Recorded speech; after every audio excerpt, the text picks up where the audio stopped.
tardes aquí en España y muy buenos días allá en Lima. Bienvenidos a todas y a todos a la siguiente sesión del ciclo de entrevistas 9 poetas peruanos del 90. Este ciclo se integra dentro del proyecto de transferencia financiado por el Programa Propio para el Fomento de la Investigación y Transferencia del Conocimiento de la Universidad de Alicante y está dirigido por la catedrática Eva Valero Juan y formado por Adriana Bermejo, que es investigadora predoctoral, y en este caso por mí, Esther Sorocuesta, que soy una doctora muy reciente. Bien, con estas entrevistas nuestra idea es difundir el trabajo creativo de jóvenes poetas peruanos nacidos a lo largo de la década de los años 90. Nos interesa adentrarnos en sus mundos poéticos y creativos para explorar una parte del panorama literario actual que, pues lógicamente y por su propia definición, está muy viva y sigue en constante crecimiento y cambio. Esperamos pues que estas entrevistas sirvan para conocer de primera mano las visiones de estos poetas sobre la poesía del siglo XXI. Hoy estamos con Julio Barco, que es un poeta peruano nacido en el año 1991 en el distrito del Agustino, en la ciudad de Lima. Él fue fundador del grupo poético Tajo, es redactor de las revistas Literalgia, Asia Sur, The Fucking Times y ha publicado tanto novelas como libros de poesía. En su faceta de poeta ha publicado los poemarios Me da pena que la gente crezca, publicado en el 2012, Respirar en el 2018, Arder, Gramática de los dientes de león, La música de mi cabeza y Arquitectura vastísima, todos en el 2019. Y este último ganó el primer puesto Guauco de oro en el mismo año. Participó y participa activamente en multitud de actividades relacionadas con la poesía y con la literatura, así como imparte también talleres y obtuvo la mención honrosa Poeta Joven del Perú en su edición del 2020.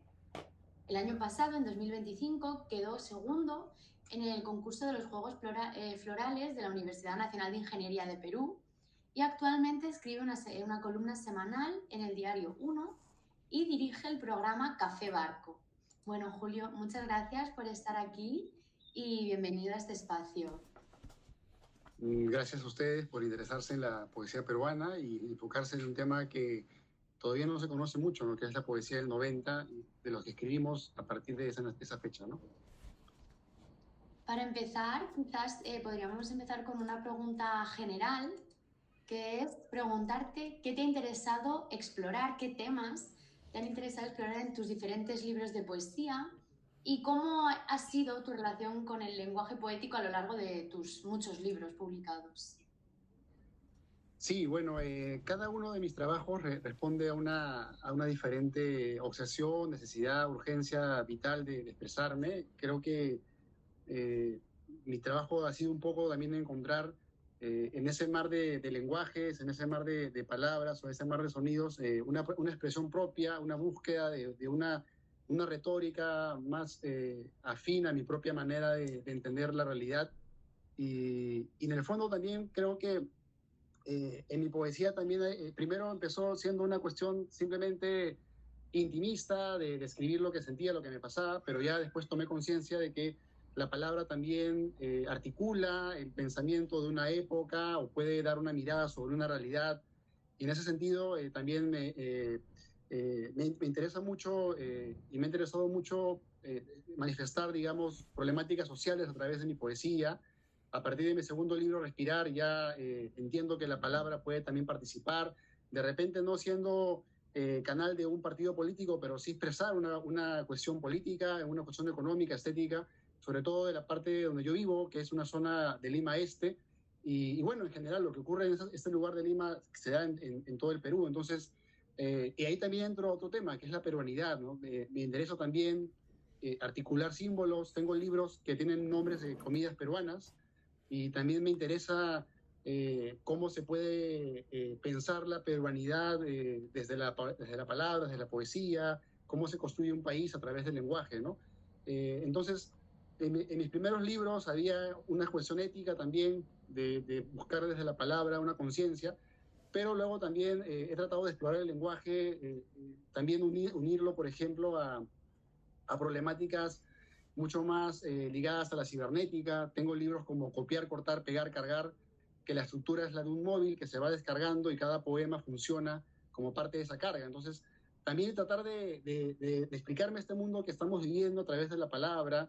eh, o también, por ejemplo, tengo también una faceta de libros para niños, donde también sigo esa cuestión social, porque exploro también temas como el problema del agua, el problema también de la falta de lectura, ¿no?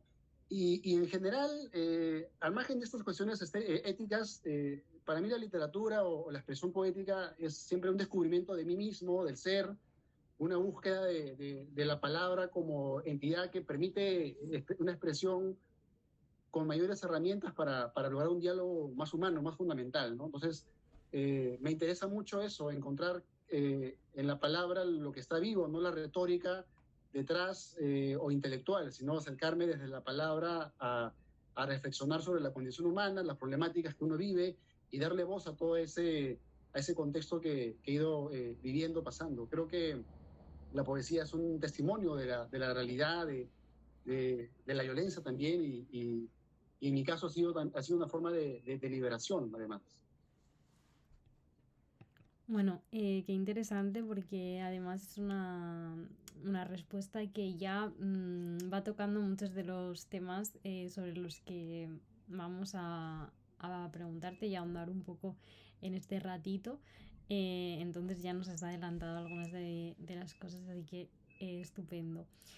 Al contar, ¿no? que tratas tantos temas diversos en tu obra, has hablado incluso de libros infantiles, pues bueno, entiendo también que tus estímulos creativos serán muy distintos o no, o igual siempre responden un poco a esa necesidad también de expresar lo humano que has comentado.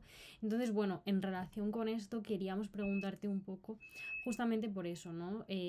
Por cuáles son los estímulos que te mueven a escribir y también un poco por cómo es tu proceso creativo, es decir, de qué manera lo haces, si lo haces en el escritorio, en el móvil, en una libreta, ¿no? Y también luego cómo vives ese proceso pues de escritura, de corrección, de reescritura.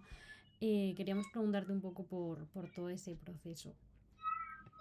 Claro, yo les cuento que empecé con esto de las palabras, de la expresión, de la escritura, cuando a los 11 años me regalaron un diario y ahí empecé a escribir lo que pasaba, lo que vivía día a día, y creo que eso formó un poco mi propia voz, o lo que yo creo que es mi voz, digamos, interna, ¿no? Mi expresión. Y en un primer momento yo escribía todos los géneros, cuando quería escribir cuentos, escribía relatos, escribía pequeñas novelas, poemarios, y siempre me nacía esa necesidad, era algo que no podía evitar o eludir, y ya cuando tuve más o menos 14 años, me di cuenta de que además de esto que era instintivo, se podía ser también escritor, ¿no? Que esa figura para mí no era cercana, yo no crecí con referentes a mi lado, gente que escribía para nada, pero cuando ya a los 14 años tuve más conciencia de la literatura como un fenómeno que también requiere constancia, disciplina, lucidez, lecturas, ¿no? Como un trabajo en general con la palabra, con las ideas. Ya empecé como que a perfilarme, ¿no? Y a escribir en base a proyectos, escribir de pronto. Todavía no tenía tantas herramientas porque mi primer libro, digamos, me da pena que la gente crezca, es como una especie de catarsis, simplemente, digamos, mental. Pero después de ese primer libro tomé mucho más conciencia de la existencia, por ejemplo, de tradiciones, de voces poéticas, de un pasado en el cual me inserto, porque yo no me siento aislado de la poesía peruana, yo soy consecuencia de ese río de voces, y mucha de mi poesía, muchos de mis escritos contestan a diálogos que otros poetas abren, ¿no? O continúa algunas cosas que siento que los poetas dicen, pero uno en esta época puede resemantizar, puede refrescar, o puede apropiarse. Entonces, siento que cuando ya entendí que había un diálogo detrás, que había un trabajo, ya empecé a enfocármelo como un trabajo ya de no solamente expresarme, sino cómo intervengo la propia poesía peruana, porque en realidad si uno se pone a leer toda la poesía peruana, hay bastantes referentes, y lo que yo no quiero es pues copiarlos o ser una sombra de otros. Entonces busqué en ese mar, digamos, de voces, de influencias, ya de manera más consciente, un ritmo, una forma diferente para hacer un aporte, que yo creo que digamos, mi trabajo responde también a eso, ¿no? A una reflexión de la propia poesía peruana, y van a encontrar muchos epígrafes, muchos diálogos, muchos referentes, ¿no? Ahora, yo escribo de todas las maneras que se puedan, he escrito en cabinas de internet, por ejemplo, cuando había acá en Lima, habían cabinas que tú pagabas como cibercafés y te quedabas ahí una hora y ahí yo escribía varios poemas, escribo en papeles, escribí no sé, en viajes, en hoteles, en donde sea, donde puede, donde me dé las ganas de escribir, siempre mantengo, digamos, ese ejercicio, ¿no? Y siento que cada uno de mis libros se ha concebido de una forma muy personal, muy diferente, ¿no? Hay libros que sí, por ejemplo, me he planteado un tema. Por ejemplo, mi libro Electromagnetismo es un homenaje a Nikola Tesla, y ahí sí me planteé el tema de entender el fenómeno de Tesla y explicarlo por palabras. Mi libro Cantar de Chancay tiene que ver con el tema del megapuerto de Chancay, que es un punto que une, digamos, al Perú con China y el comercio mundial, pero yo también veo que ahí hay una crisis, digamos, social y cómo nos va a afectar como futuro, como país. Entonces, ahí también tuve que hacer un estudio sobre el tema y en general, pienso que cada libro mío tiene una diferente postura, o por ejemplo, mis libros para niños también son temas que yo puedo desarrollar por capítulos, ¿no? Pero en general, siempre hay ahí una energía que me está, digamos, obedeciendo, mandando, me está, digamos, me invita siempre a esa danza que es la escritura, ¿no? Y yo creo que no solamente sentarte a escribir, ¿no? Yo creo que es también pensar, observar la realidad, darle vueltas a lo que estamos poniendo, todo eso que está detrás del texto como tal, yo creo que es tan importante, ¿no? Como escribirlo. Entonces, mucho de mi trabajo como escritor es también pensar cómo voy a armar mi obra y cómo voy a armar tales libros. Y ha sido, por ejemplo, para un libro como Semillas Cósmicas, yo tenía toda la idea de trabajar con semillas como metáfora de la palabra, ¿no? La palabra como semilla y cómo eso se va a trabajar. Entonces traté también de generar todo un sistema, ¿no? A través de esa cuestión. Y además, algo también que debo contarles es que tengo proyectos que son orgánicos, ¿no? Por ejemplo, tengo un libro que se llama Respirar, Arder, Nadar, Caminar, que son los 4 elementos, ¿no? Y son poemarios que también responden cada uno a una frecuencia, ¿no? Y eso ahí es el cuarteto de la intensidad, ¿no? Y por otra parte también tengo un grupo de proyectos que es en prosa, que se llama Los Elementos, ¿no? Que es parecido, pero es en prosa, se llama El Nuevo Fuego, la Nueva Agua, la Nueva Tierra y el Nuevo Viento, ¿no? Y el primer volumen tiene más de 1000 páginas, y en ese libro ahí yo reflexiono sobre la creación. Es una especie de diario, poemario abierto, donde si ustedes lo lean, cuando lo lean de repente van a ver que la escritura para mí siempre es una consecuencia de sentir mucho, de vivir, de reflexionar. Yo escribo siempre en caliente, en frío, corrijo a veces también en caliente, pero todos mis libros responden a ¿cómo llamarlo? Una especie digamos, de obsesiones, de fuegos internos, ¿no? Y que me van empujando a ciertos temas, pero siempre hay atrás una carga de conocimiento, tanto de lo que quiero decir y de lo que estoy, digamos, buscando. Y en ese sentido me acuerdo de Cernuda, ¿no? Cernuda, por ejemplo, hablaba de que para hacer un poema había que leernos todos los que ya se han escrito sobre ese tema, ¿no? Para poder aportar algo, ¿no? Si yo quiero escribir sobre un caballo, debo a mí mínimamente leerme todo lo que se escribió de repente en el Perú sobre los caballos para de repente hacer algo nuevo, ¿no?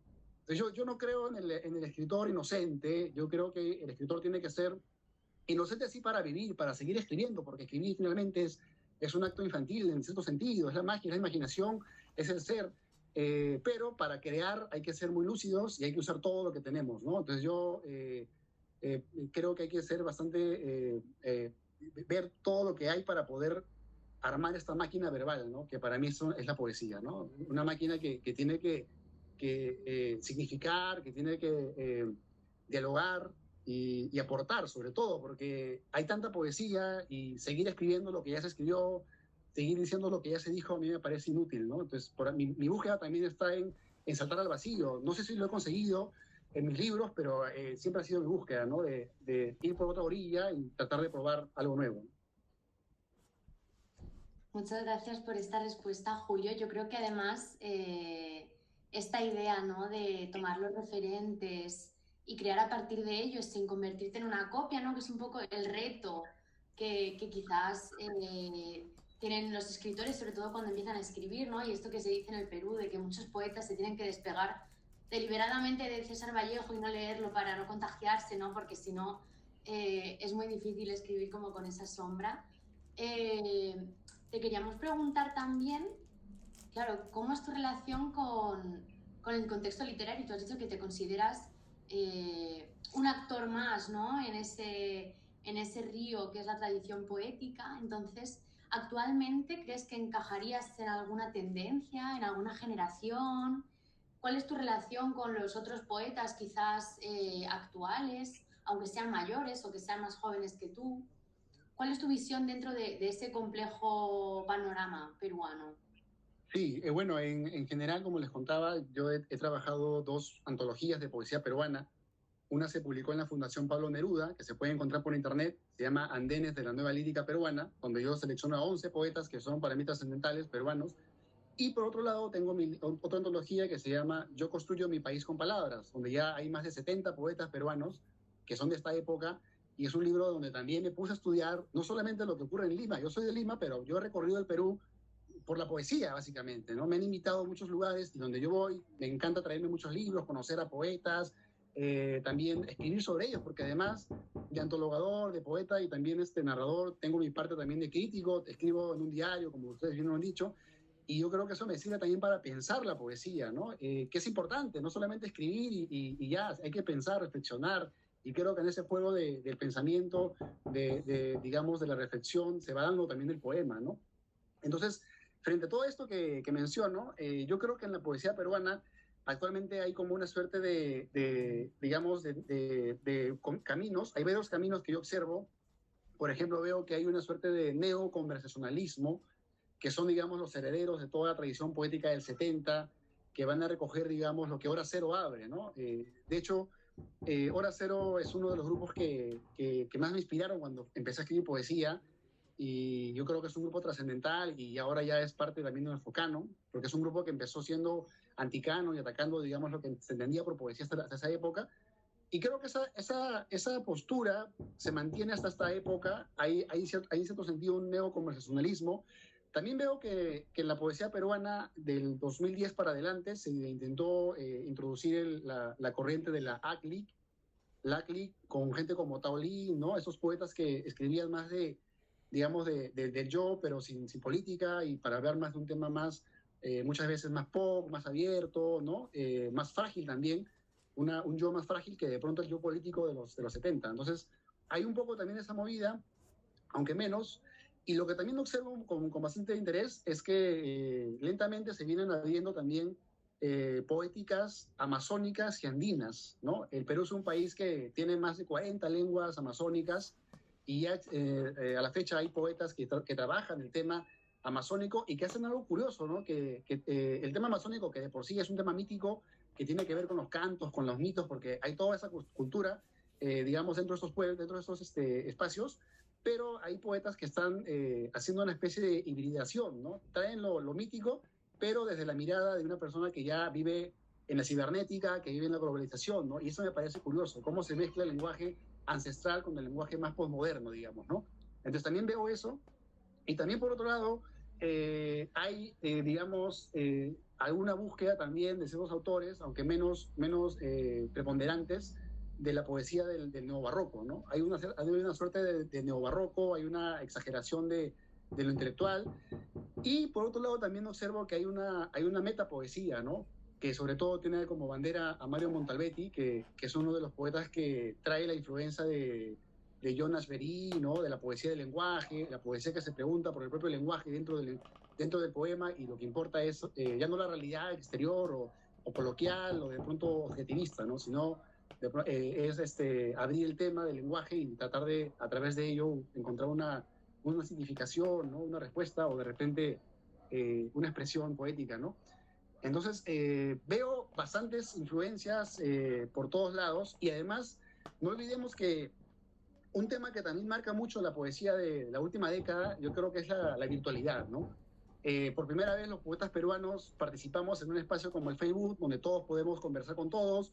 Yo, por ejemplo, puedo leer a poetas del 70, del 80 que tienen Facebook, entonces ese espacio también generó una suerte también de clima interesante, porque se empezó a mostrar, digamos, la figura del poeta como una persona pública a través de las redes, cosa que no había en el pasado, donde sí había un respeto al poeta, digamos, en el 70, en los 80, 90 creo que menos, porque también el tema político peruano ya dejó de lado la cultura totalmente, pero lo que pasó en la década que vivimos, creo que llevó a, a muchas influencias, a muchos diálogos y a que mucha gente conectara con todo tipo de poéticas, ¿no? Y bueno, y ahora que tenemos en Internet, creo que cualquier poeta puede conectarse con cualquier poética del mundo, ¿no? Entonces, bueno, particularmente en la poesía peruana, yo siento afinidad con varios poetas, como les digo, creo que mi poesía nace de la lectura de la poesía peruana. He leído, digamos, desde la vanguardia en adelante, también a los poetas clásicos, a los poetas del barroco también peruano, del romanticismo, pero particularmente me siento afín, digamos, a los Hora Cero, ¿sí? Yo creo que ellos son poetas que en un primer momento me dijeron que también se podía hacer algo así, ¿no? Y eso fue interesante, porque digamos que hasta el 50 la poesía peruana era lírica, por ejemplo, Sologuren, líricos, transparentes, ¿no? Y bueno, había otros poetas que eran más sociales, ¿no? Como Alejandro Romualdo, ¿no? Canto Coral, Tupac Amaru, ¿no? Y en el 60 ya vamos a ver que llega la influencia inglesa con escritores como Inostroza, con Lucho Hernández, ¿no? Y ellos un poco van a abrir ya el prosaísmo del 70, ¿no? Y en el 70 ya, digamos, todo el contexto social va a hacer que la poesía deje el lirismo de lado, ya no sea tan lírica y sea una poesía más coloquial, más abierta a la narrativa, más de verso libre, y que pueda, un poema que pueda, digamos, responder a una situación social, que pueda también ser, no sé, ser una partitura para una protesta, tal vez. Entonces, esa poesía me interesa mucho, pero también me gustan otros poetas. Por ejemplo, me interesa mucho la poesía lúdica de Oquendo Damat, que es un vanguardista. Me interesa mucho la poesía, digamos, cosmopolita de Julia Wong, que es una poeta peruana que tiene una obra muy prolífica y que ella mezcla los lenguajes, tiene poemas que hablan en portugués, en alemán, y entonces ella también tiene toda una cultura que me gusta, que es mezclarla. Mezclar, digamos, no queda no solamente en una entidad, sino mezclar las culturas, las lenguas. Y así como ella, así como Julia Wong, me interesa también Miguel Ildefonso, que es un poeta también, él es un poeta del 90, pero no nacido en el 90, sino parte del 90, de un grupo llamado Neón, y él es un poeta que tiene una obra muy prolífica también, y en diferentes géneros, y que además conecta conmigo porque él también escribe, en cierto sentido, temas ligados a la urbe limeña periférica, ¿no? No la urbe limeña de Miraflores o de San Isidro, sino de los barrios, digamos, más al margen, donde también puede nacer y debe nacer la palabra poética y la expresión. Entonces, con él también me conecto mucho, ¿no? Él es uno de los poetas que también he leído bastante. Y por otro lado, no puedo dejar de mencionar a Enrique Verástegui, ¿no? Que también es una figura que a partir del 70 él también es hora cero, pero él tiene un camino más personal porque él va a mezclar las diferentes disciplinas. Por ejemplo, hace poesía con ciencia, hace poesía con matemática, hace poesía con esoterismo, o de repente hace poesía con la cultura intelectual, de pronto con Roland Barthes, ¿no? Con Julia Kristeva. Entonces, eso también me llama la atención, cómo él también mezcla los referentes en su postura poética, ¿no? Y bueno, últimamente me siento también cercano a Charles Olson con su idea del verso proyectivo. Me gusta cómo también este autor plantea la separación de la métrica y ahora hablamos, digamos, de la línea versal, ¿no? Y por otro lado, también me gusta mucho también la novela, no solamente la poesía, bueno, en general me gusta también la narrativa peruana, y también podría citar a otros autores, ¿no? Pero creo que Miguel Ildefonso, Julia Wong, Los Hora Cero, Verástegui, creo que son, digamos, referentes más cercanos, ¿no? Para mí. Bueno, muchísimas gracias. Ya no solo por la respuesta sobre tu propia obra, sino porque al final con tus palabras creo que iluminas muchos aspectos relacionados con toda la tradición, especialmente del siglo XX y XXI, de la poesía peruana. Entonces, yo al menos estoy aprendiendo muchísimo. Y bueno, realmente también ya has mencionado algo que tenía, bueno, algo no bastante de lo que tenía que ver nuestra siguiente pregunta, pero te la formulo por si quieres añadir algunos otros referentes, ya no peruanos, sino quizá de fuera del Perú. Y bueno, la pregunta era un poco quiénes dirías, ¿no?, que son los principales poetas que han marcado tu obra y cuál sería tu genealogía literaria, que como digo, ya has respondido un poco con tus anteriores palabras, pero bueno, por si quieres ahondar un poquito más, si quieres añadir algún nombre que se te haya quedado en el tintero. Sí, bien, bueno, como les contaba, yo tengo una idea de la teoría de los escritores prolíficos, ¿no? Entonces, mi genealogía necesariamente va hacia los escritores prolíficos, porque yo soy un autor de más de 30 libros y en mi mente tengo todavía más producción, entonces siento que con un solo libro no me contengo. Entonces, mis antepasados son los prolíficos de la tradición latinoamericana, ¿no? Y quiero partir de uno de mis maestros, es un poeta que leo, releo y para mí es un mentor, que es Rubén Darío, ¿no? Rubén Darío para mí es este gran poeta prolífico, un poeta que también escribió en muchos géneros, también escribió, digamos, crítica, hizo periodismo, y sobre todo como poeta yo empecé siendo detractor de Rubén Darío porque no me gustaba la rima, no me gustaba esa sonoridad, esa grandilocuencia, ¿no? Pero cuando lo seguí leyendo, cuando lentamente empecé a investigar más sobre él, leí, por ejemplo, el ensayo de Pedro Salinas, que es hermosísimo, sobre Rubén Darío y además también Vargas Llosa tiene una tesis sobre Rubén Darío, donde es interesante, pero en general la poesía de Rubén Darío, por ejemplo, Salmo de la Pluma, que es uno de los poemarios que no se lee mucho, no se difunde mucho, yo veo ahí que hay una gran fe, una gran vocación por darle a la palabra poética una trascendencia, ¿no? Yo no soy un poeta posmoderno en el sentido que no soy irónico. Para mí la poesía sí tiene un poder, tiene una fuerza, y yo creo que voy por ahí un poco, por buscar la trascendencia a través de la palabra, sin caer en la solemnidad, pero yo no caigo en la ironía, ¿no? Entonces, creo que Rubén Darío era un poeta que también buscó esa figura, ¿no? Si ustedes leen los poemas que escriben antes de su muerte, Cantos de Vida y Esperanza, por ejemplo, hay poemas que le dedica a lo que ocurría en Estados Unidos, poemas políticos también, Canto a Roosevelt, por ejemplo. Entonces, me interesa la figura de Rubén Darío, por sobre todas, la de esa generación, y a su costado me interesa también la de José Santos Chocano, que además es un poeta prolífico y que tiene una obra también extensísima, y de hecho yo tengo un poemario que le dedico a José Santos Chocano, que se llama Epístola Cósmica a José Santos Chocano, que es un solo poema de más de 300 versos, ¿no? Donde de alguna forma trato de dialogar con él a partir de la época que yo vivo, porque curiosamente por donde yo suelo transitar, en el centro de Lima, queda la casa de Chocano, bueno, donde viví en Lima, y que actualmente es una tienda donde venden plátano, venden gaseosas, bebidas, cerveza, y yo me pongo a pensar lo olvidado que nos encontramos en el país, en el Perú, los escritores, para que la casa de un gran poeta como Chocano sea pues olvidada totalmente, entonces marginada. Y bueno, Chocano me interesa Rubén Darío, y hablando de la tradición latinoamericana, la tradición chilena me interesa mucho. Yo leo mucho a los poetas chilenos, me interesa, para empezar, me interesa Enrique Lin, que es un poeta que no cree mucho en el poder de la palabra, pero a pesar de eso su lucidez me toca demasiado, ¿no? Creo que el poemario, la musiquilla de las esas esferas, o de las pobres esferas, es un poemario que yo pondría entre los mejores latinoamericanos del siglo XX. Y además, debo también añadir acá una influencia que me encanta, que es Pablo Neruda, ¿no?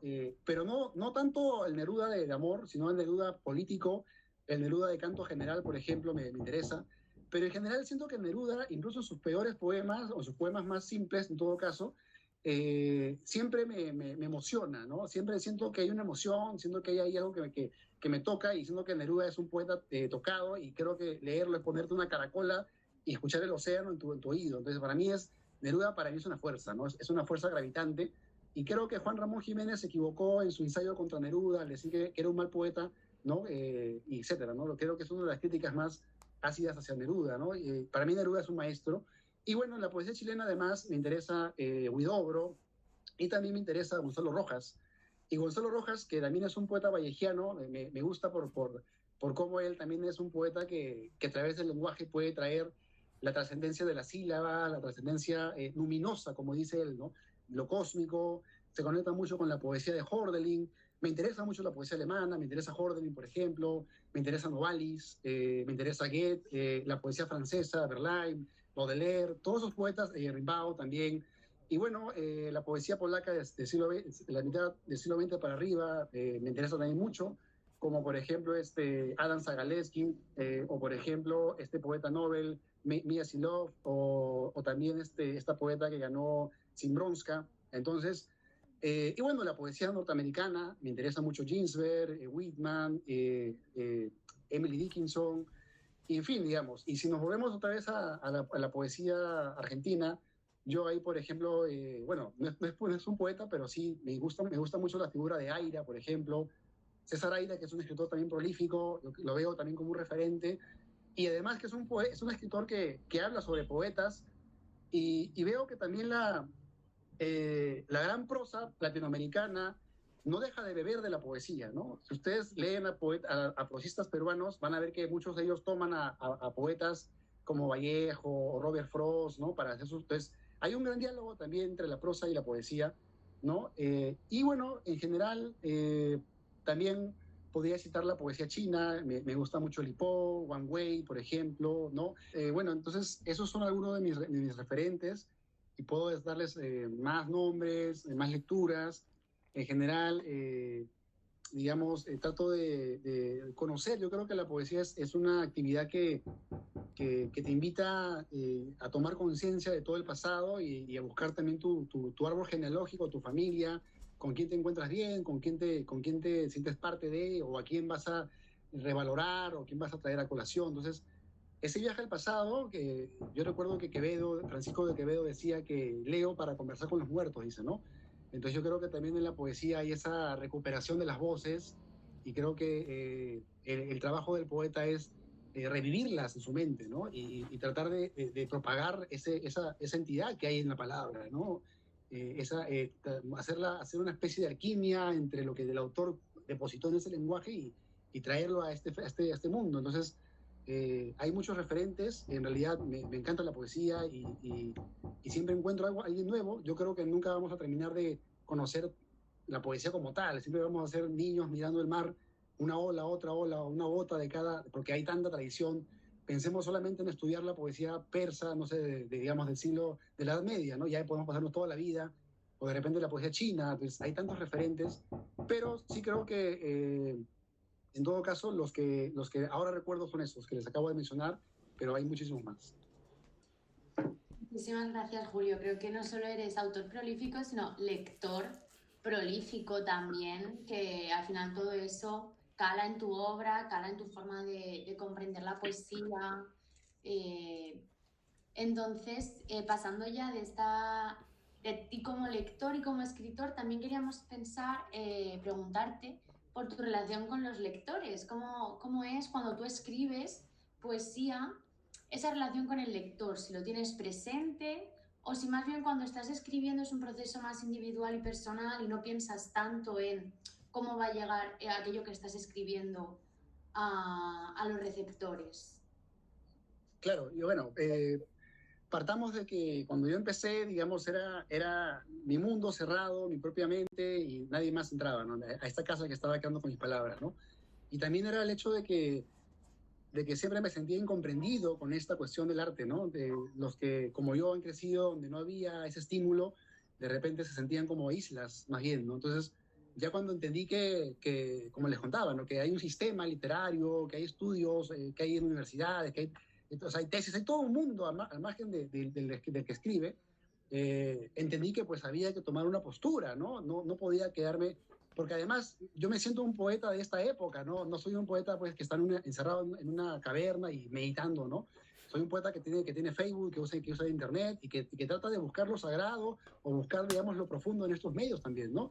Entonces, en un primer momento, cuando tomé conciencia de eso, supe que tenía que formar grupos, ¿no? Entonces, desde que salí del colegio, me dediqué a formar grupos donde me caía por el azar, ¿no? Estudié en una universidad que se llama Villarreal, Federico Villarreal, y ahí formé un grupo de poetas con los cuales ya teníamos la idea de sacar revistas, irnos a las plazas de Lima, o nos fuimos a los mercados a leer poesía a la gente que de repente no tiene esa experiencia, ¿no?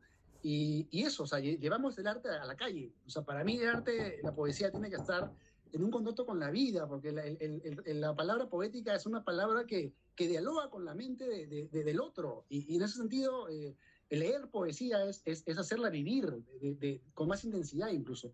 Entonces, a diferencia de la prosa, ¿no? Creo que un prosista puede de alguna forma emanciparse de tener que leer porque es más larga su transición, sus capítulos, pero un poema creo que se presta para ser leído, para ser de pronto declamado y compartido.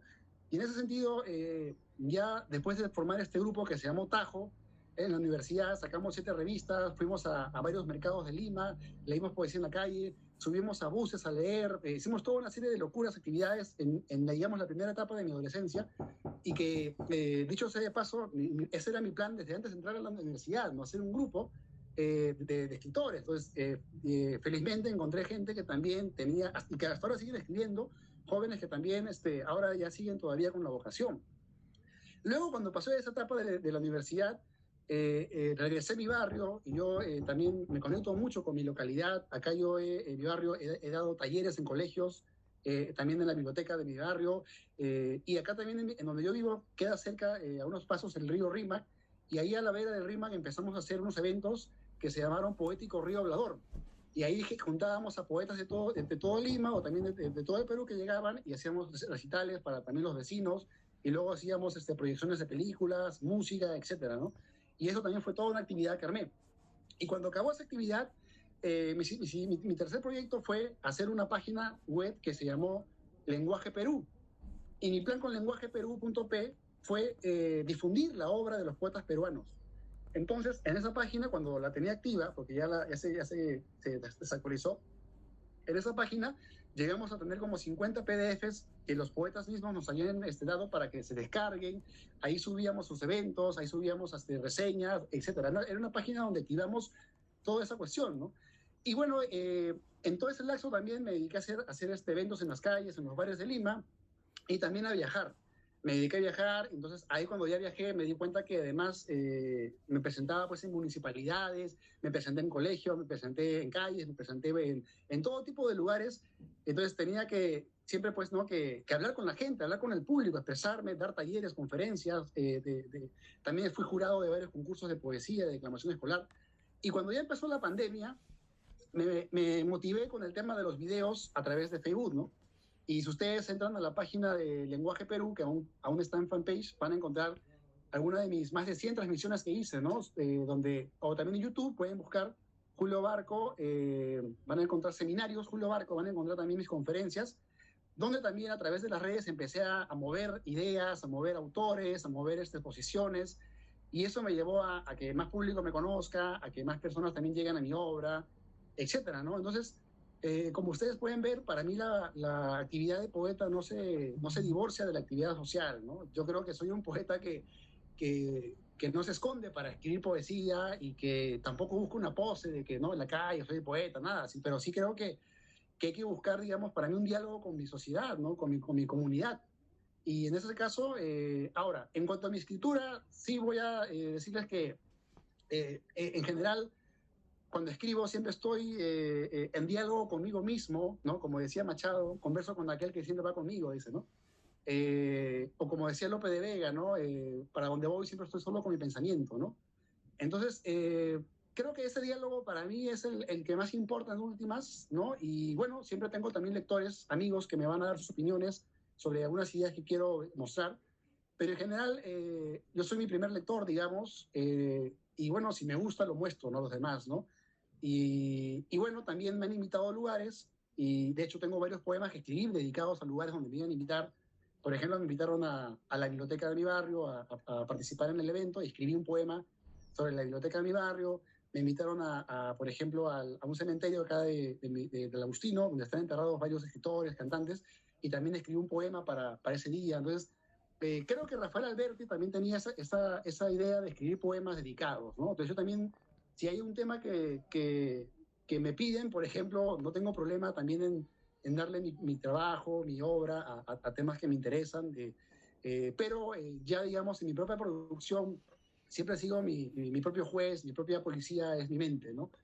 Entonces, trato de yo gustarme y bueno, trato de que yo conmigo mismo lleguemos a un acuerdo, digamos, ¿no? Entonces, de que eso tiene valor. Entonces, por otro lado, la literatura, pues, al final de cuentas, queda siempre en el juicio de los otros, ¿no? Y creo que ahí se complementa y creo que no se puede escapar de ese diálogo. Creo que la poesía es conversar, ¿no? Conversar, o sea, es un diálogo entre los poetas y inevitablemente también en mi poesía van a ver que, como les digo, diálogo con el otro figurativo y a veces con un otro también real, ¿no? Entonces creo que puede entrar un poco de todo un poco, digamos, en mi propuesta, ¿no? Pero así no soy un poeta encerrado en mi torre, sino estoy conectado con mi propia sociedad y creo que mi trabajo también va de la mano con mi propio país, con lo que ocurre en la sociedad, con ese propio fluir, digamos, de la vida social. Y muchos temas de ahí también me sirven para escribir. Yo creo que la sociedad peruana me da todos los temas todo el tiempo para poder crear y para poder inventar. Entonces, es también una autoalimentación, una retroalimentación y no autoalimentación, ¿no? Bueno, muchas gracias, ¿no? Qué interesante todo lo que comentas y de nuevo otra vez nos dirige, porque lo has mencionado, ¿no?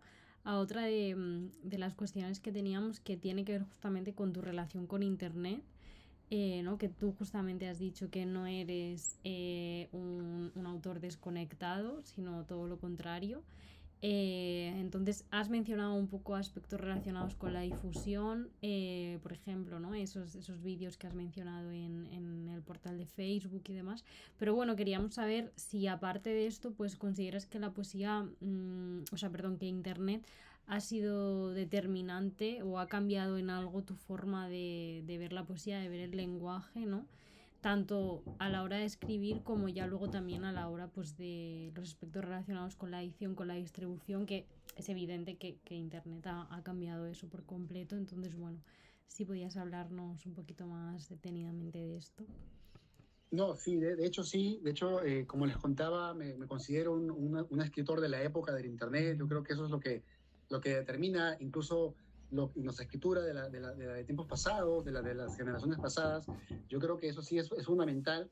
Y en mi caso, yo puedo contarles que toda esta experiencia me sirve para la parte creativa y para la parte de difusión de mi obra. En ambas facetas creo que ha sido positivo en Internet, en el caso en el sentido de que por el lado creativo, por ejemplo, la propia interfaz de Facebook, las preguntas que te hace Facebook, cómo Facebook nos configura para relacionarnos con el otro, a mí me han generado inspiraciones para hacer poemarios o para de pronto incluir palabras que de repente el Facebook te comparte, ¿no? Hay una pregunta que hace el Facebook, ¿en qué estás pensando, no?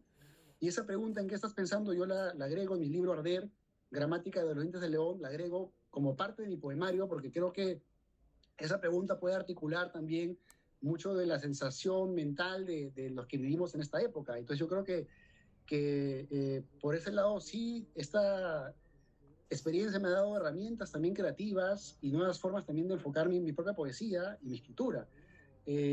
Por otro lado, también creo que mi uso del Facebook, del Internet, es un uso activo, es un uso, digamos, que busca difusión, ¿no? Y también de aprendizaje. Pero en general yo creo que estos sistemas están hechos para que la atención se caiga en temas muy banales a veces. Y pues, no sé, yo tengo una mirada también bastante crítica sobre estos espacios, ¿no? Entonces es por un lado, a mí por un lado me sirve para que gente de otros países me lea, por ejemplo, ¿no? A mí me leen, por ejemplo, yo recibí una invitación, por ejemplo, de Alemania, que me invitaron a un festival que es Latinale, por un poema que se encontraba en internet y a través de Facebook me contactaron. Entonces, por ejemplo, para eso me sirve, ¿no? También poetas que de otros países han incluido mi obra en sus revistas o trabajos, etcétera. Pero por otro lado también veo que Facebook a veces puede banalizar, puede de pronto hacer perdernos el tiempo, puede también generar, digamos, una competencia por likes, cuando el tema no es de pronto ser popular, ¿no? El tema del arte no es de pronto que tenga 50.000 likes, ¿no? sino que tengas una obra importante, creo yo, que responda a una tradición, que tenga algo que aportar. Entonces, yo creo que es un espejismo de alguna forma, ¿no? Y ayer justamente revisando la obra de Guy Debord, ¿no? Guy Debord, cuando habla de la sociedad del espectáculo, habla justamente que ahora todo es show, ¿no? Y en este mundo donde vivimos, de pronto se le da más importancia de pronto a todo lo accesorio, ¿no? Y no a la obra como tal, ¿no? La gente que difunde de repente un libro, los booktubers o de repente los tiktokeros, tienen mayor atención que de repente los escritores. Entonces, ¿hacia dónde vamos también con nuestra atención, ¿no? ¿A qué le damos atención? Para mí es una cuestión, como les digo, de amor y odio, ¿no? Porque tampoco, porque obviamente sé que estos espacios los mueven, digamos, grandes empresas capitalistas y lo que hacen con nuestra atención es vendernos productos, no sé, distraernos. Entonces, pero por mi lado, yo creo que al menos en Internet, en mi caso, yo soy del Perú y en el Perú es muy complicada la difusión cultural. Si yo, por ejemplo, no soy, digamos, de una familia o no tengo, digamos, vínculos con la alta sociedad, con la alcurnia, qué sé yo, con los que manejan acá la cultura, ¿no? Porque acá en el Perú la cultura tampoco no es, digamos, horizontal, ¿no? Entonces, si no existiera el Internet, todo lo que la gente que con posibilidades de difundir su literatura sería pues la gente que con una clase más privilegiada, ¿no? La gente que puede publicar en el comercio, por ejemplo, ¿no? En mi caso, yo no podría acceder porque yo no tengo esos vínculos, no estoy tampoco buscando y tocando puertas, ¿no? Tampoco me interesa ser una revista. Conozco autores que buscan de pronto llegar ahí a ese cenáculo para que sean conocidos. Entonces, a mí el Internet me sirve para eso, ¿no? Para sacarle la vuelta a la cultura de mi país, que es tan elitista y tan cerrada, y difundir mi obra y también llegar a otro tipo de lectores, ¿no? Y por otro lado también siento que esta forma de vivir la realidad también nos distancia, nos separa, nos llena de mucha información innecesaria, superflua, ¿no? Y finalmente, pues, yo creo que el trabajo de la poesía va en contra de esa rapidez, ¿no? Leer un poema es algo más lento, reflexionarlo, y no es poner un like y se acabó, es ponernos a pensar qué nos dice el poema. Entonces, critico los medios en ese sentido, ¿no? Pero por otro lado también a mí me han facilitado en cierto sentido mi propia difusión de mi trabajo, ¿no? Y por otro lado también me siguen dando inspiración para seguir creando, ¿no? Y termino con esta reflexión de Vallejo, ¿no? Que ahora que recordamos a Vallejo, él hablaba de que el tema con la vanguardia, para ser vanguardistas hay que tener un espíritu vanguardista y no solamente incluir palabras que no se han usado antes, ¿no? O sea, si yo quiero de repente escribir algo sobre esta época, no voy a poner solamente TikTok, Facebook, YouTube para hacer algo original. Tengo que poner la experiencia mental, ¿no? De esas entidades para que la poesía sea realmente vanguardista, ¿no? Entonces, a veces también caemos en eso. Un poema puede ser muy viejo en retórica y ponerle palabras de esta época y no va a ser algo nuevo. Entonces, yo creo que esta nueva relación que tenemos con el mundo a través de estos interfaces, accesorios, también nos permiten reflexionar cómo creamos una nueva vanguardia, ¿no? Una neo-vanguardia o una post-vanguardia a través de estos estados, de estas formas de comunicarnos, porque yo creo que es inevitable darle la espalda con la inteligencia artificial, por ejemplo.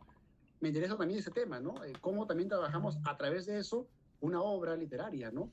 Y bueno, creo que el gran pensador de esos temas que les cuento es David Foster Wallace, ¿no? Él ya sabía hace más de 20 años, cuando escribió La broma infinita, de que íbamos a terminar metidos en contenidos hechos por gente que solamente quiere dinero y que no nos aman, ¿no? Y que estamos metidos todo el día en ver cosas que no nos sirven para absolutamente nada, entonces estamos controlados a nivel del interés, ¿no? de la atención. Esa crítica yo también la comparto, ¿no? Pero por otro lado sí también debo admitir que el Internet me permite llegar a lugares donde de repente no llegaría pues de otra forma, ¿no? Creo que esta visión complejiza de una forma muy interesante qué función, ¿no? y qué lugar ocupa Internet tanto en la creación poética como en nuestra misma forma de relacionarnos con ella y con los lenguajes que propone, ¿no? O sea, este apunte final de Vallejo creo que sintetiza muy bien que seguimos en los debates de hace un siglo, que las preocupaciones que hemos tenido no han cambiado tanto en realidad en lo sustancial a propósito de los procesos modernizadores. Bueno, te queríamos preguntar también, en este panorama poético del Perú, por la poesía escrita por mujeres. Han salido algunos nombres ya de poetas mujeres como Emily Dickinson, pero es verdad que en la poesía peruana, sobre todo a partir de la voz de Blanca Varela, María Emilia Cornejo luego, ¿no? Empezó a salir a la palestra no un nuevo tipo de poesía, pero nuevos sujetos creadores. ¿Crees que de alguna forma la poesía de estas autoras, si las has leído o si te gustan o no, eh, ha condicionado de alguna forma tu escritura? Sí, ¿cuál es tu balance, ¿no? De voces, por ejemplo, como Blanca Varela, en este 2026 que se cumple 100 años de su nacimiento? ¿Cuál es tu balance de figuras como Blanca Varela en el panorama poético del Perú? Bueno, si nos puedes contar un poquito tu visión sobre este tema. Sí, bueno, a Blanca Varela yo la admiro bastante, me encanta su poesía y también me encanta ella como figura intelectual del Perú, ¿no? Una persona muy de apariencia fría, sólida y que no buscaba caerle bien a nadie. Esa actitud me encanta, ese ser siempre fiel a sus ideas y no tratar de, digamos, de ser diplomática. Si ustedes leen las entrevistas, Varela siempre es frontal con lo que dice, no busca de pronto lo tibio, ¿no? Y su poesía es una poesía existencialista, pero que yo creo que guarda siempre una esperanza dentro de esa oscuridad, ¿no? Creo que sus mejores poemas, como cuando dice, cuando todo termina, dice Varela, abre las alas, dice, ¿no? Cuando todo termina, abre las alas. Esa simple frase a mí ya me hace pensar también que en Varela había una esperanza dentro de esa gran desazón que es su poesía. Si leen, van a encontrar, su poesía es muy dura, su poesía no es sentimental, es una poesía gélida, y en ese sentido me parece también que encuentra esas alas, ¿no?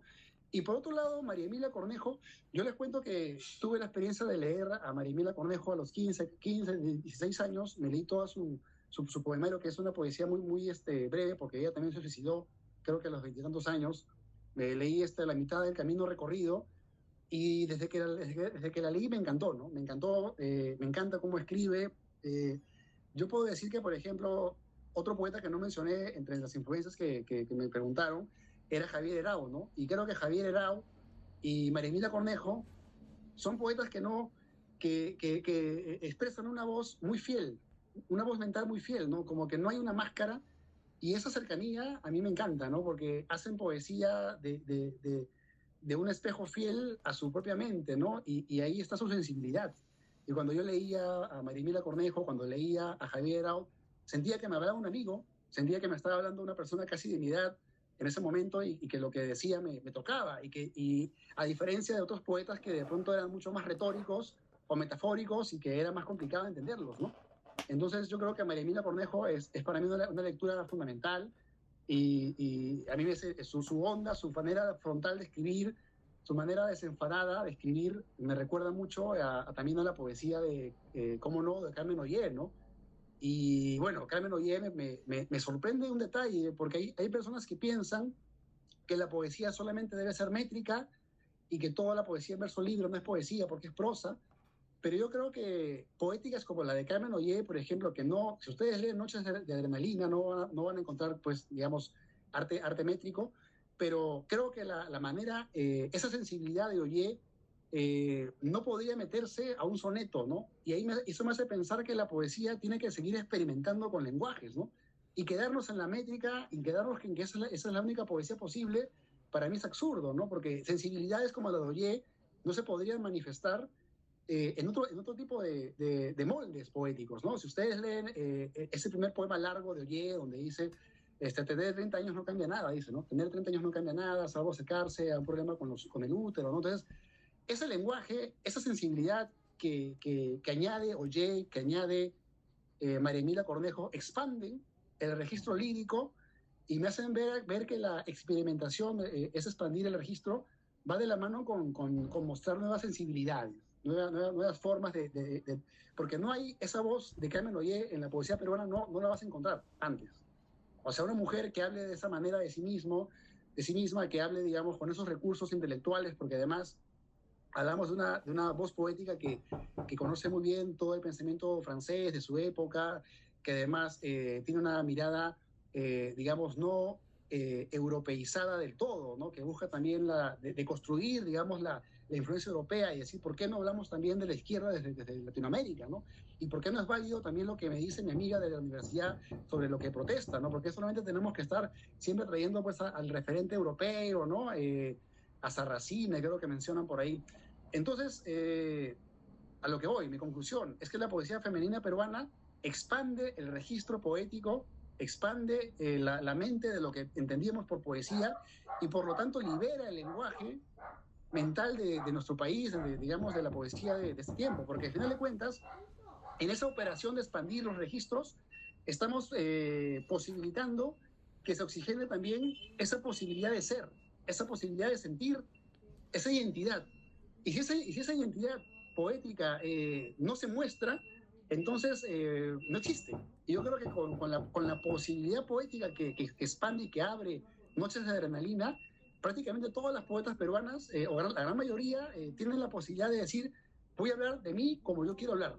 Voy a hablar de lo que me pasa de la manera más sincera, más real y de la manera más inteligente posible, pero es válido escribir lo que soy y como soy, sin tener que usar, digamos, las formas clásicas o sin tener que usar, pues, la sensibilidad europea, china, no. Quiero escribir a la peruana, ¿no? Es lo que pienso. Entonces, yo creo que Carmen Ollé, María Emilia Cornejo, Julia Wong, Teresa Orbegoso, que también es otra poeta que me encanta, Teresa Orbegoso, que falleció hace unos años, una gran poeta también de temas sociales peruanos, Teresa Orbegoso, Zoila Capristán, ¿no? Patricia Alba, y otras muchas más que ahora me olvido. Yo creo que lo que hacen es democratizar la poesía peruana, la abren más, expanden, y esos diálogos que no existían con las voces masculinas de nuestros grandes poetas, creo que enriquece todo, ¿no? Enriquece todas las sensibilidades, y yo también reconozco ese valor, digamos, de emanciparnos, ¿no? Emanciparnos de una sola voz y llevarnos a una hibridación de voces y de sensibilidades, ¿no? Entonces yo creo que toda ese loop, digamos, de poesía que ustedes mencionan, enriquece nuestra tradición y la expande, porque permite que se escuchen, suenen esas frecuencias mentales que a veces no estaban tampoco incluidas.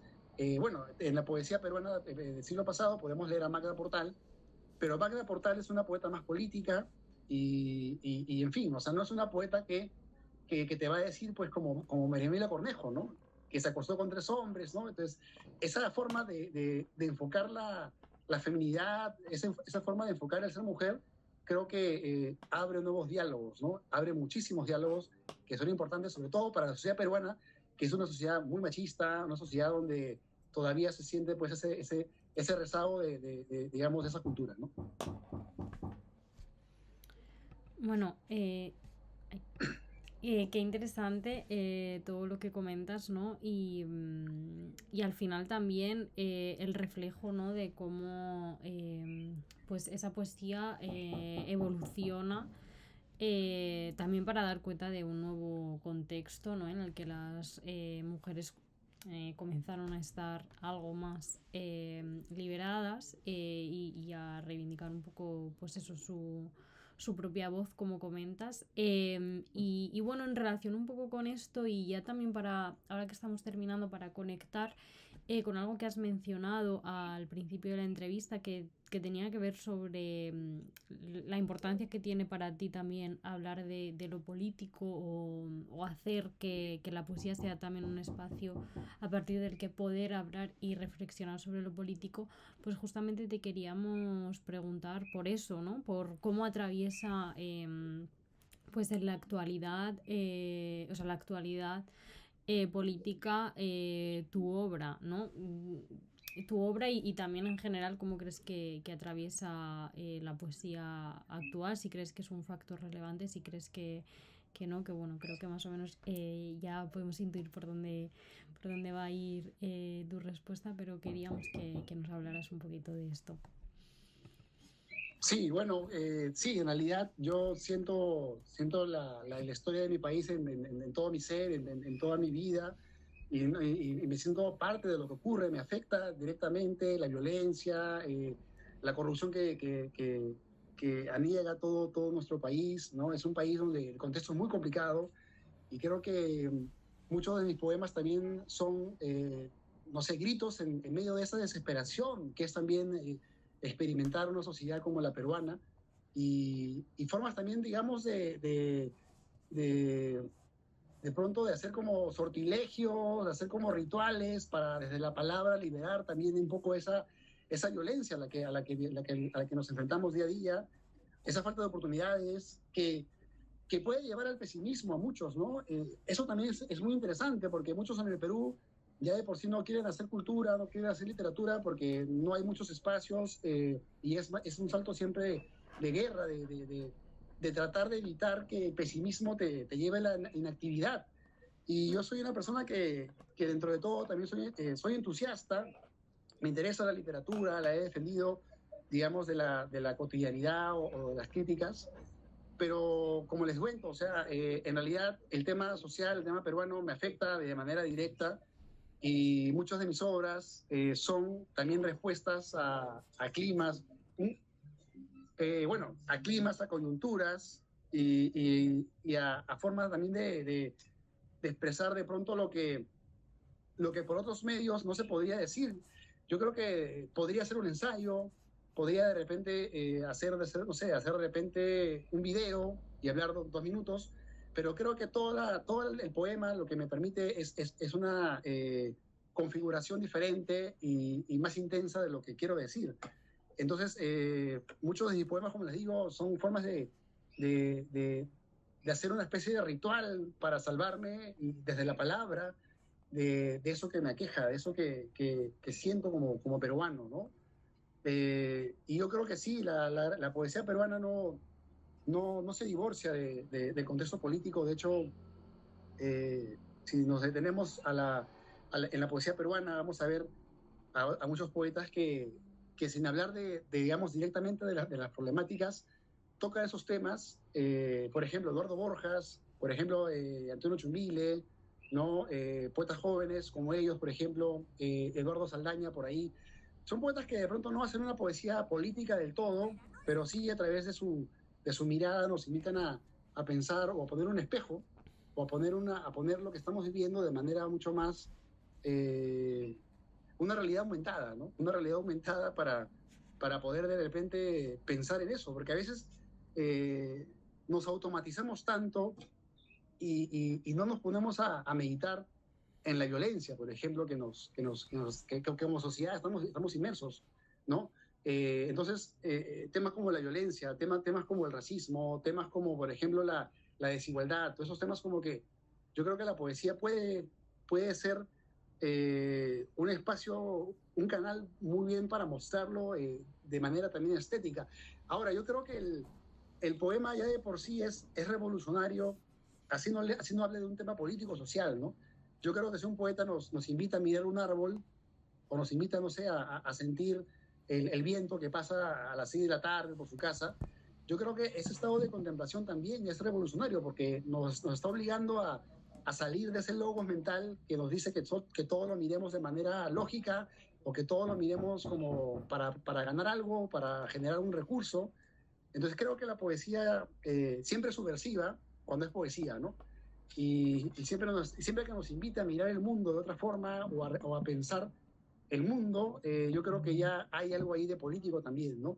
Sin necesidad de hablar de un tema político a veces, ¿no? Entonces, también creo que por ahí también se puede llevar, digamos, la expresión poética, ¿no?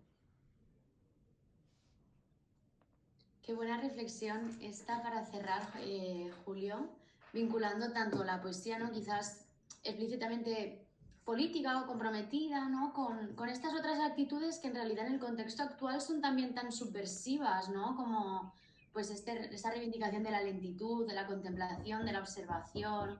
Entonces, la verdad que me parece un cierre precioso para esta conversación. Y bueno, ahora ya sí, para cerrar, te queríamos pedir si nos podías leer algún poema tuyo para así escucharlo de viva voz después de esta conversación y que sea el colofón a este diálogo. Sí, a ver, voy a buscarlo por acá, por Google. Claro. Un ratito. Este poema es de un libro llamado Semillas Cósmicas.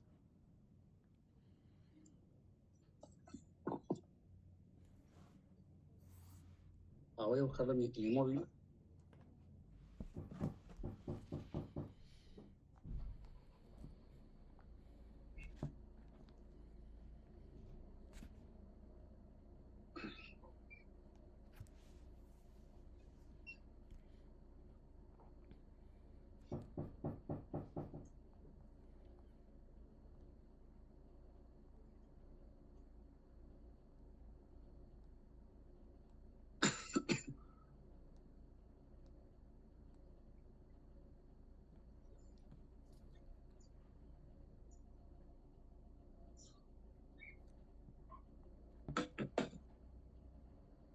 Ya, acá está, a ver un momento.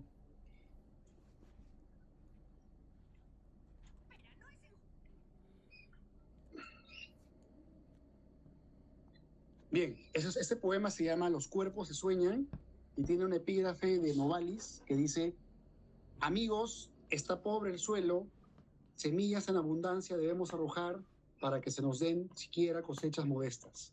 Novalis. Y no hay rencor ahora que te abrazo, silenciosamente somos un sueño apenas esbozado por la convulsión de la humedad, y la humedad es un lenguaje, la música que sueño. Sueño la música de mi época mientras intentamos desnudarnos en algún hotel de Lima y somos grafitis de dioses y gatos en las viejas y rumbrosas paredes de los cementerios. Aquí no crecen más semillas que las de la mezquindad y el hartazgo. En las herrumbrosas paredes yo comprendí que seguiría tu nerviosa manera de andar. Comprendí que, sin embargo, siempre andaría solo. Delicados edificios donde te encuentras ahora que yo soy un indómito movimiento de ojos, y nadie ha conocido el amor que te doy, que canto, que digo, que repito, que manifiesto en mí, y yo soy un lugar destinado al canto. Hay moscas en mi casa y parques cerca, hay niñas tranquilas con huesos demasiado descarnados y canciones que nos guían al frenesí. No tenemos salida, no tenemos otra época salvo abrazarnos, ahora que somos fuego, ahora que latimos entre las plumas del rencor y las avenidas verdes apenas titilantes de llovizna. Son mis ojos buscando tu delgadez. Yo ando, leo Trilce, leo Consejero del Lobo, leo también mis ojos en esas lecturas y me cuido de todos los virus, y mi cerebro son miles de sueños frescos abiertos a la vida, y deseo intranquilidad, sueño, delirio, esperanza. Y Lima son algunos letreros ojerosos, denuncios, arañas, cable e hirsuto lenguaje de la humedad que cuartea los labios. Son épocas de belleza y caos. No somos parte del neoliberalismo y nuestros zapatos viejos son también una respuesta a la época. Como Rocío, como Giotto, yo huyo en la noche. Veraste y Herod, Vallejo ardieron como hay que arder. Balas líricas contra la época. Abrimos libros Onetti para borrar nuestro pesimismo. Tenemos cama de palo. Recobro la lucidez de Novalis y Hegel es el níspero que pulcramente muerdo para besarte. Y todo nos arrastra contra todo y todo es todos contra todos. Tenemos pensamientos que tienen sus propias coherencias. La multitud nos aplasta, nos destroza la subjetividad. Déjame tocar tu mano, déjame decirte algoritmos que ardan silenciosamente en tu piel. Martín Adán sigue bebiendo en el Cordano, mientras Juan Gonzalo anota un nuevo vals sobre la soledad de los viejos patios donde llega el verano. Y aquí yo vi beber a mis patas y todos fundamos el nuevo fuego. Yo soy y seré la crítica, yo soy y seré la revolución, yo soy y seré el fuego. Mis versos destruyen a miles de académicos escaldados por aclarar la velocidad y estética retórica de las flores. No respeto a nadie, divago en la sombra de los edificios. El poema termina, los cuerpos son tibios y se buscan. Poemas largos en tiempos de iracundia estética. Los cuerpos se multiplican, coherencia y bendición. No deseo nada más que mi canto. Canto entre maniquíes y dibujo la música de mi época. Mi mente me ilumina y en mi mente florecen las semillas. Soy el ímpetu de los mares, la marea del caos de la época. Cuerpos y calles, todo es incendio. Nada termina y continuidad es versar el ímpetu. La noche sofoca los cuerpos perdidos en el delirio de renacer. Necesitamos un cambio y respiramos el alboroto de nuestro delicado ser. Yo con mis 28 años acuso a este mundo de degradar y enajenar a los otros. Los poetas rebeldes de 1970 acaban de firmar su participación para trabajar en la Municipalidad de Lima. Todos están solos. La poética que invento es tu cuerpo soñado de coherencia. Yo, 28 años, mi cuerpo atrapado en el concierto de mil actos. Yo, encarcelado en mi arte, calles, puentes, el rima es un lenguaje agitado dentro de tu convulsión. Dadors es un disco bullicioso que suena en tus arterias. Soy el dios de mi arte y mi fuerza es vehemencia para ojos idiotizados por la tecnicolor de la época. Odio lo banal, cuerpos y satélites persiguen el mismo compás del viento y mi voz brotaba agitadamente de las calles donde abortos y corrupción son alas tenuemente negras o sucias, delincuencia y tuberculosis.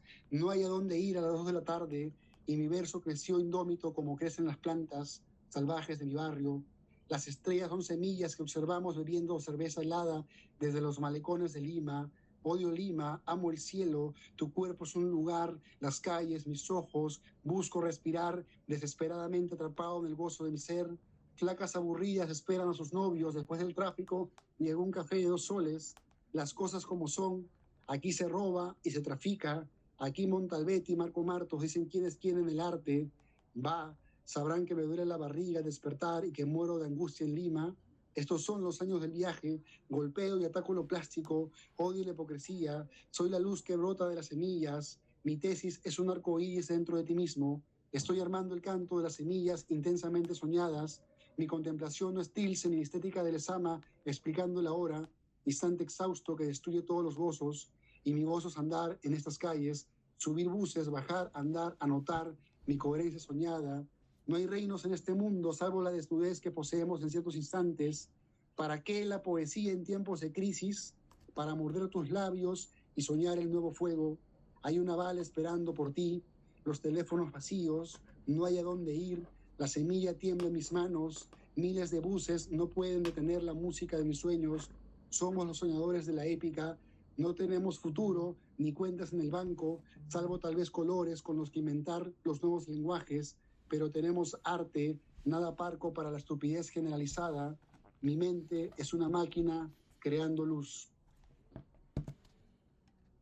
Y ahí termina ese poema. Bueno, muchísimas gracias. Creo que además, ¿no? Refleja muy bien todo lo que hemos estado comentando, toda esa idea, ¿no? Lo humano, lo individual, lo colectivo, bueno, el repaso por tantísimos referentes. Entonces, creo que es el broche perfecto para esta conversación, la verdad. Absolutamente, creo que ha sido una gran forma de entrar a tu obra, a tu poética, a tu forma de ver la poesía y el mundo. Y sin duda ilumina mucho tu obra y una parte del panorama poético que, bueno, ahora mismo es fundamental. Así que te agradecemos mucho el tiempo dedicado también a preparar la entrevista. Y nada, estamos muy contentas con el resultado. Sí, ha sido un Bueno, placer. gracias a ustedes por el interés.